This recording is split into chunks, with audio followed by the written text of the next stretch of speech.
Welcome to the third video in the series, Basics of Music. In the last video, we talked about reading pitches using absolute letter names.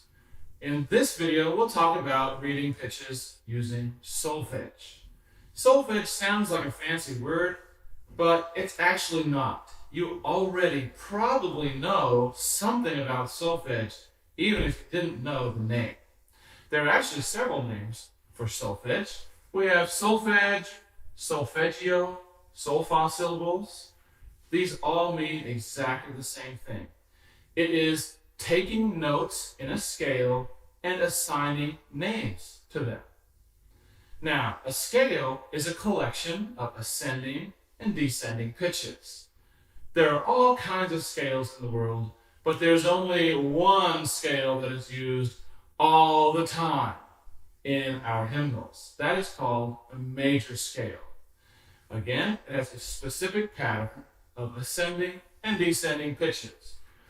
We use these names to refer to the different members of the scale. Do is the first note of the scale, re the second, mi, fa, so, la, ti, and do. So can be written with or without an L. I prefer to sing it without an L. I mean, who wants to sing so if you could just sing so?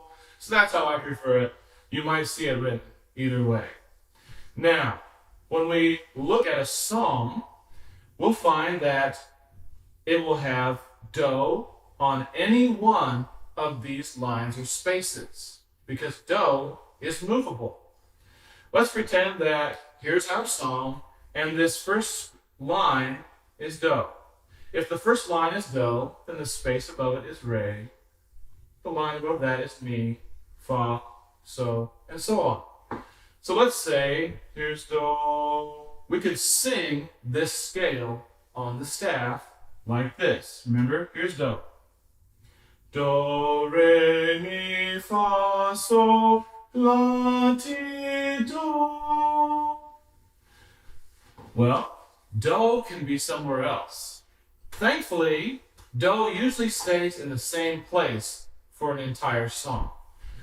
We might find that do is right here. If do is right here, then we would say the note right above it is re.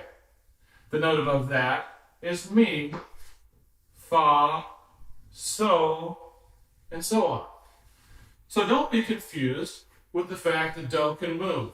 It's actually really nice that do can move. I think it would be a boring world if do only stayed in the same place.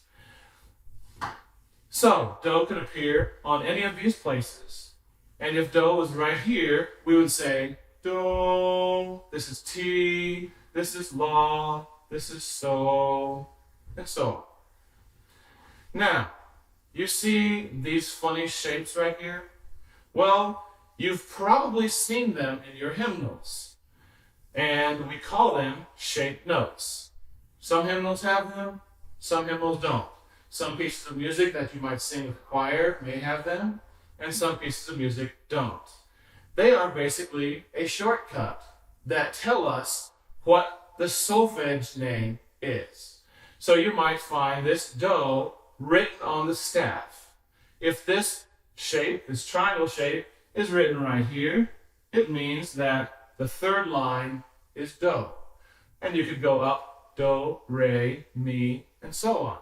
And you would find that this shape, re, is right here on the space above it, mi is on that line, and so on. It's just a nice, easy way to sing solfège.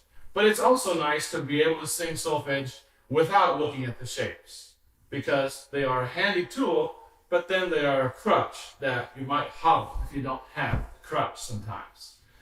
So, notice these shapes? A triangle, a flat top hanging down needs something for re. There is a diamond for mi, another triangle for fa, but it's on a funny angle. So it's just round. La is a rectangle. Ti is what? An ice cream cone maybe? And do is the same at the end as it was at the beginning. So the point here is that once you know where do is on a staff, then you can put your solfège thinking cap on and sing do, re, mi as you go up to the next line of space, or mi, re, do, etc. as you go down to the next line or space on a staff. Now, in this session, we didn't talk about how to find do. That's really nice to know, but that's down the road. You should take classes to learn how to do that. You can learn how to use a pitch pipe, which has letter names on it. Remember, we talked about letter names last time. You can find what letter name is do. You can blow the pitch, and then from there, you can start a song. For example, we might see this. If that's the first note, we might sing do, ti, la, sol, fa, mi, re, do. And that's the start of Joy to the World. Take classes, you'll learn how to do that. It's not as hard as you might think. In the next video, we'll start talking about how to read rhythms. And you'll find it may be easier than you thought. See you there. My name is Catherine Mullet, and I serve as the Administrative Assistant here at SCMC. We are excited to bring you this new video series free of charge. But of course, you know that projects like this are not free to make. If you enjoyed these videos and would like to see us create more of this kind of content in the future, we invite you to donate. You can do that on our website, musiccamp.info/donate.